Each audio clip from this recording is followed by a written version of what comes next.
You said reggae is just your favorite, you know, Yeah. like because definitely it's just happy, it's just positive, it's radiant, you know. Yeah. And talk about like which, like were you always growing up? Were you always into reggae, into like soca, Yeah. things like Well, that, since Caribbean music? since I was in like eighth grade, around eighth grade, Hmm. um, I started to get into I had a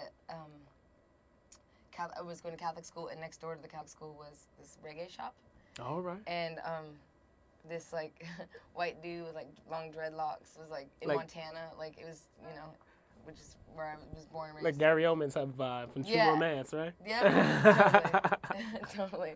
He was like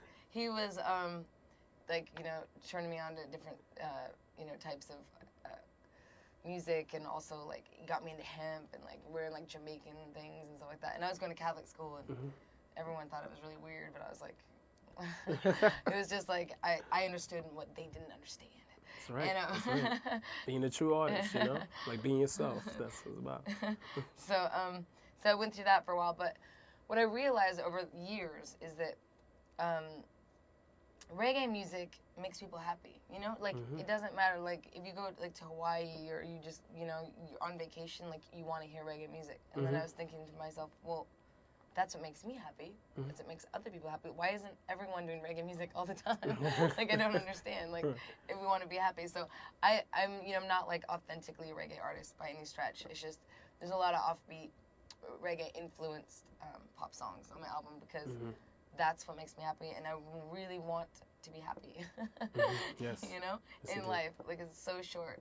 So right. that's really what it's kind of my swan song. This album. It's like my swan album.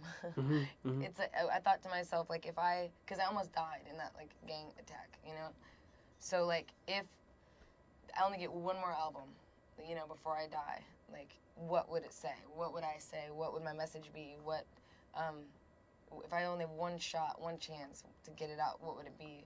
And that's what this album is. It's the happiest, truest message of like hope and like a little happiness, like as much as I could give, is what the album is. And using my voice as a tool instead of a weapon, and using my music to heal instead of to hurt or shock. And so, like before I died, I had to have at least one album that like for God. It was like, here you go. Like, sorry about the other stuff. Right. No, make amends. Yes. Definitely. Yes. Songwriters that you were into that really was able to help you flourish your voice. I grew up listening to. I love Ani DeFranco. Like lyrically, she's just like ridiculous. She's the best. She's really the best. Fiona Apple, I love her. Tracy Chapman. Oh, Tracy, yes. Tori Amos. Those are like the big ones for me. Yeah. That I really look up to lyrically. So yeah, that's sort of. But Ani, since I can remember, I just look at my work and look at her work and just go, ugh, I need to work harder, because she's just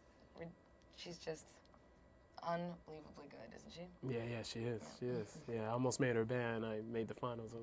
Really? So yeah, Oh, audition. man. Yeah. God talks at the end, and like kind of like your frustration with organized religion. Talk about like any specific experiences, like other than the assault that happened and everything, but anything else like within yes. that religious, sacred type of vibe. I've just been, I'm a seeker. I have been like seeking the truth since I can remember, So, like, I mean, I've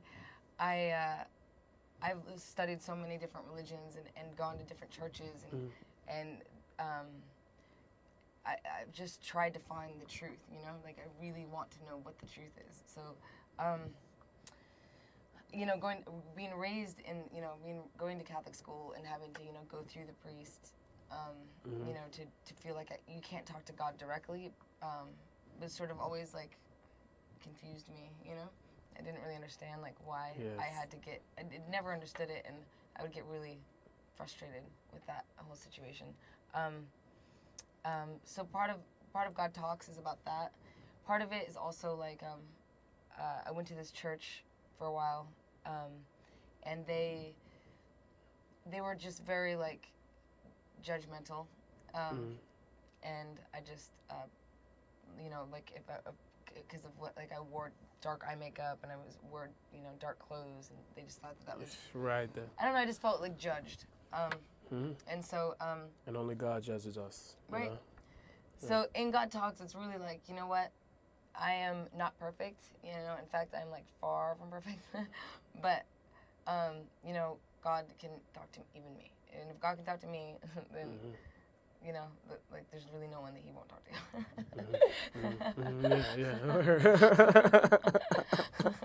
No, absolutely. With you on that, and it's so funny, like La La Land, you know, you did with Scott, you know, he co-wrote with that, and the lyrics were interesting. Like, was that a message to him or something, or I don't know. Like, was it kind of like a dialogue? Yeah, with La La yes. Land. Yeah. Yeah. I wrote that with him. Yeah. But also deeply inspired by him. Okay. That's what I thought, because I was like, you know, word. Okay. Yeah, it was weird. Yeah, that was weird, because,